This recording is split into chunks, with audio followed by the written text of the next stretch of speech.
தமிழகத்தில் தேர்தல் தேதி அறிவிப்புக்கும் தேர்தல் தேதிக்கும் இவ்வளவு கேப் ஏன்? கிளம்பும் சந்தேகம். தமிழகத்தில் ஏப்ரல் 23ஆம் தேதி சட்டமன்ற தேர்தல் நடைபெறும் என்று அறிவிக்கப்பட்டிருக்கிறது. ஆனால் பக்கத்தில் இருக்கும் புதுச்சேரிக்கு ஏப்ரல் 9ஆம் தேதி தேர்தல் நடைபெறும் என அறிவிக்கப்பட்டிருக்கிறது. தமிழ்நாட்டில் தேர்தல் தேதி அறிவிப்புக்கும் தேர்தல் தேதிக்கும் இடையே 34 நாட்கள் வித்தியாசம் ஏன் என்று பலரும் கேள்வி எழுப்பியிருக்கின்றனர். தமிழ்நாட்டை பொறுத்தவரை திமுக தலைமையிலான மதசார்பற்ற முற்போக்கு கூட்டணி ஒரு புறமும் மறுபுறம் அதிமுக தலைமையிலான என்டிஏ கூட்டணியும் தேர்தலை எதிர்கொள்கிறது. இது தவிர தமிழக வெற்றிக் கழகம், நாம் தமிழர் கட்சி உள்ளிட்ட கட்சிகளும் தனியே களம் காண்கின்றன.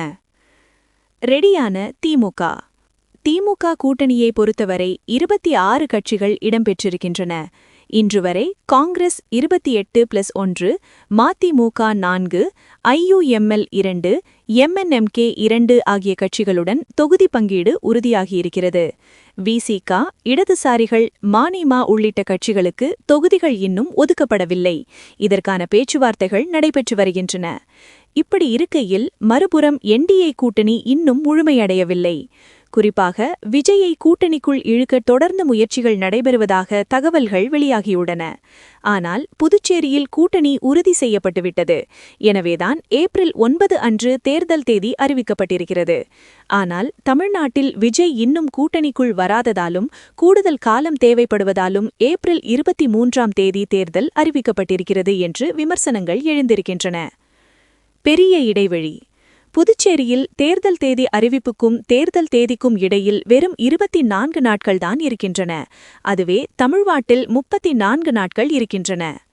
தமிழகத்தில் வேட்புமனு தாக்கல் தேதி மார்ச் 30. வேட்புமனு தாக்கல் செய்ய கடைசி நாள் ஏப்ரல் 6ஆம் தேதி. வேட்புமனு பரிசீலனை ஏப்ரல் 7ஆம் தேதி. மனு தாக்கல் திரும்பப் பெற கடைசி நாள் ஏப்ரல் 9ஆம் தேதி. வாக்குப்பதிவு நாள் ஏப்ரல் 23ஆம் தேதி. வாக்கு எண்ணிக்கை நாள் மே 4ஆம் தேதி. சந்தேகம் கிளப்பிய ஜோதிமணி எம்பி. தேர்தல் தேதி இடைவெளி குறித்தும் பொதுவாக புதுச்சேரிக்கும் தமிழ்நாட்டுக்கும் இந்த முறை ஒரே நாளில் தேர்தல் தேதி அறிவிக்காதது குறித்தும் ஜோதிமணி எம்பி சந்தேகம் கிளப்பியிருக்கிறார். இதுகுறித்து தனது எக்ஸ் பக்கத்தில் வெளியிட்டிருக்கும் அறிவிப்பில், பொதுவாக தமிழ்நாடு, கேரளா மற்றும் புதுச்சேரியில் ஒரே நாளில்தான் தேர்தல் நடப்பது வழக்கம். இந்த முறை தமிழ்நாடு சட்டமன்ற தேர்தல் 2 வாரங்களுக்கு பிறகு நடக்கிறது.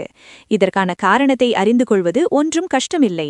பாஜகவின் கைப்பாவையாக தேர்தல் ஆணையம் செயல்படுகிறது என்பது தேர்தல் தேதியிலிருந்தே தெளிவாக தெரிகிறது.